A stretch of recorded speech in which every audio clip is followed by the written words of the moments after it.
Good morning students. आज हम करेंगे 12th ज्योग्राफी का टॉपिक खनन।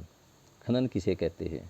पृथ्वी के भूगर्भ से खनिजों को निकालने की प्रक्रिया को खनन कहा जाता है। जितने भी मिनरल्स हैं, खनिज हैं, वो पृथ्वी के भूगर्भ में पाए जाते हैं, पृथ्वी के अंदर पाए जाते हैं। और उन खनन को जब हम बाहर निकालते हैं तो वो क्रिया खनन कहलाती है। खनन दो प्रकार का होता है। एक है उत्खनन, जिसको हम विवर्त खनन के नाम से भी जानते हैं, और एक होता है भूमिगत खनन, जिसको कूप की खनन के नाम से भी जानते हैं। देखते हैं ये दोनों प्रकार के खनन क्या होते हैं।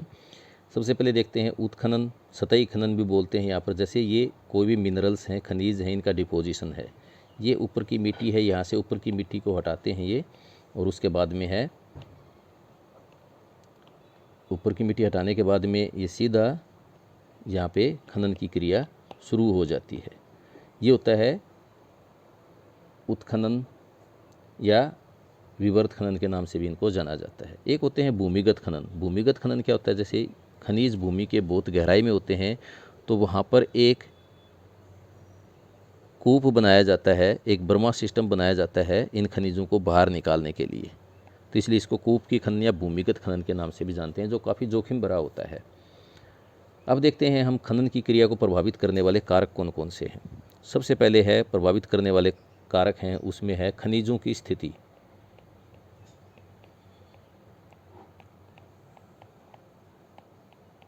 खनिजों की स्थिति से अभिप्राय है कि खनिज कैसे हैं, सतही हैं, सतही मतलब भूमि के पास में ही हैं, या फिर भूमिगत हैं। अगर सतही खनिज हैं तो फिर विवर्त के द्वारा है उनका आसानी से खनन हो पाएगा, लेकिन भूमिगत हैं तो वहाँ पर उत्पादन उनका कम होगा। नेक्स्ट है खनिजों की गुणवत्ता। जहाँ पर खनिजों का भंडार है उनकी क्वालिटी किस प्रकार की है, अच्छी क्वालिटी के हैं या ख़राब क्वालिटी के हैं। अच्छी क्वालिटी के होंगे तो उनका उत्पादन ज़्यादा करने की कोशिश करेंगे। मांग, खनिजों की मांग, क्योंकि क्वालिटी और ये दोनों एक दूसरे के साथ जुड़े हुए हैं। अगर क्वालिटी बढ़िया होगी तो उसकी डिमांड ज़्यादा होगी, मांग ज़्यादा होगी, और जिसकी मांग ज़्यादा होती है उसका उत्पादन भी ज़्यादा होता है। अगर उसकी मांग ही नहीं होगी तो उत्पादन करने का कोई फ़ायदा नहीं है। श्रमिकों की संख्या, सीधी सी बात है, जहाँ पे अगर ज़्यादा श्रमिक काम करते होंगे खनन के अंदर तो उत्पादन की क्रिया भी ज़्यादा होगी। प्रौद्योगिकी का स्तर, प्रौद्योगिकी का स्तर मतलब किस प्रकार की मशीनें वहाँ पे यूज़ की जा रही हैं। अगर हाई टेक्नोलॉजी मशीनें वहाँ पे यूज़ की जा रही हैं तो उत्पादन ज़्यादा होगा। अगर सिर्फ बहुत ही सिंपल या बहुत पुराने प्रकार की मशीनीकरण वहाँ पर किया गया है, मशीनों का प्रयोग किया गया है, तो उत्पादन की प्रक्रिया भी काफ़ी कम होगी।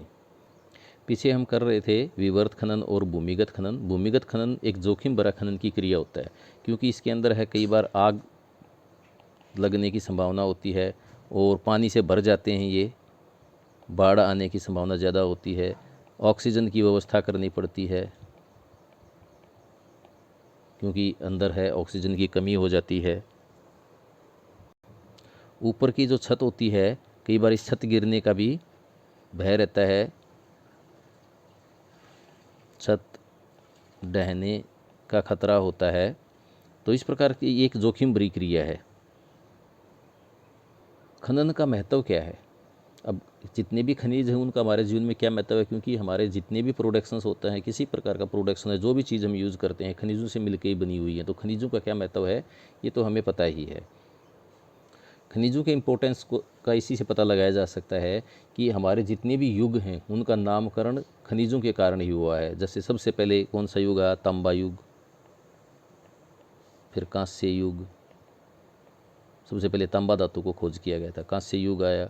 उसके बाद में है जैसे अभी लोह इस्पात युग है। अब लोह इस्पात युग में हम जी रहे हैं। तो इस प्रकार से है ताम्र युग है, कांस्य युग है, लोह इस्पात युग है। इन युग का नाम ही है वो खनिजों के कारण हुआ है। तो खनिजों का काफ़ी इम्पोर्टेंस है। Thank you.